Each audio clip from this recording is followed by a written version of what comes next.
August 11 ఏలయనగా మేము వెర్రివారమైతిమా దేవుని నిమిత్తమే. కొరింథీయులకు రాసిన 2వ పత్రిక 5వ అధ్యాయము 13వ వచనము. దేవుని సేనలో అసాధారణ సైనికులు ఉన్నారు. వారు నిశ్చయంగా గొప్ప విజయాలను సాధించేవారై ఉంటారు. ప్రభువును బాగా ప్రేమించి ఉత్సాహంగా ఉన్నవారు కొంతమంది కన్నా వింతగా విచిత్రంగా కనిపించవచ్చు. సంప్రదాయాలను అనుసరించకుండా తమదైన ప్రత్యేకమైన మార్గాల్ని ఎంచుకుంటారు. వారు ఎప్పుడు ఏం మాట్లాడతారో ఏం చేస్తారో ఊహించలేము. వారు భాషా నియమాలను బోధనా శైలులను దెబ్బతీస్తారు గాని దేవుని రాజ్యానికి అపూర్వమైన ఫలితాలను తీసుకువస్తారు. వారు నాటకీయంగా హృదయాన్ని కదిలించేలా మాట్లాడతారు. ప్రజలు ఆశ్చర్యపోతారు. వారిని ఎప్పటికీ మర్చిపోలేరు. ఈ అసాధారణులు సంప్రదాయాలకు సామాజిక ప్రమాణాలకు నిబద్ధత కలిగిన వారికే ముప్పుగా అనిపించవచ్చు. వారు తట్టుకోలేక ఇలాంటి వారిని సాధారణులుగా మార్చాలని చూస్తారు. వారిలోనున్న అగ్నిని ఆర్పాలని ప్రయత్నిస్తారు. కానీ వారి ప్రయత్నాలు సాధారణంగా విఫలమవుతాయి.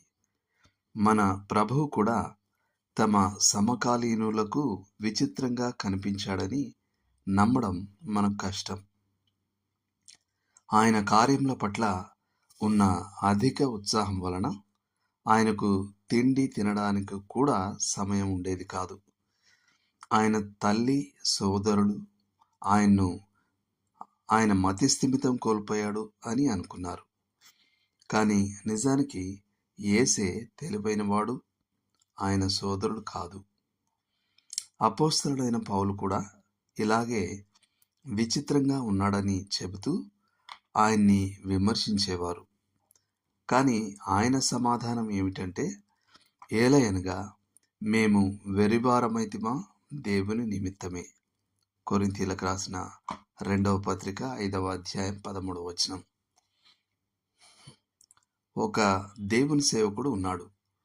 అతడు తన ఒంటి మీద ముందు వెనుక కూడా శిలా శాసనాలలాగా పెద్ద బోర్డులు ధరించి తిరిగేవాడు. ముందు వైపున నేను క్రీస్తు నిమిత్తము వెర్రివాడను అని రాసి ఉంది. ఆ తర్వాత వెనుక వైపున నీవు ఎవరి నిమిత్తము వెర్రివాడవు. మనలో చాలామందికి ఉన్న సమస్య ఏమిటంటే, సమాజంలో దేవుని కోసం ఎటువంటి అలజడిని సృష్టించకుండా మనం చాలా సాధారణంగా ఉంటాం. ఎవరో చెప్పినట్లు మనం సగటును అది ఉన్న చోటనే వదిలేస్తాం. మనం క్రీస్తు విచారణలో ఉన్నప్పుడు న్యాయస్థానం వెలుపల నిలబడి కేవలం చలి కాచుకుంటున్న పేతురులా ఉన్నాం. లండన్లో గొప్ప బోధకుడు అయిన రోలండ్ హిల్ విచిత్ర స్వభావం కలవాడు.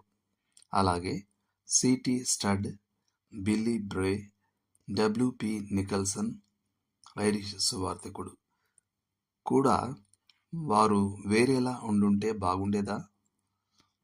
కాదు. దేవుడు వారిని ఎలా వాడుకున్నాడో చూశాక మనం వారికి మరింత దగ్గరగా ఉండాలని మాత్రమే కోరుకుంటాం. నిరుపయోగమైన సాధారణత్వం కంటే 1000 రెట్లు ప్రభావవంతమైన ప్రత్యేకత మంచిది. మొదటి ప్రేమ కొన్నిసార్లు విచిత్రంగా ఉండవచ్చు. కానీ దేవునికి ధన్యవాదాలు, అది ప్రభావవంతమైన మనలో కొందరు దానిని కోల్పోయారు. దేవుడు మిమ్మల్ని దీవించును గాక.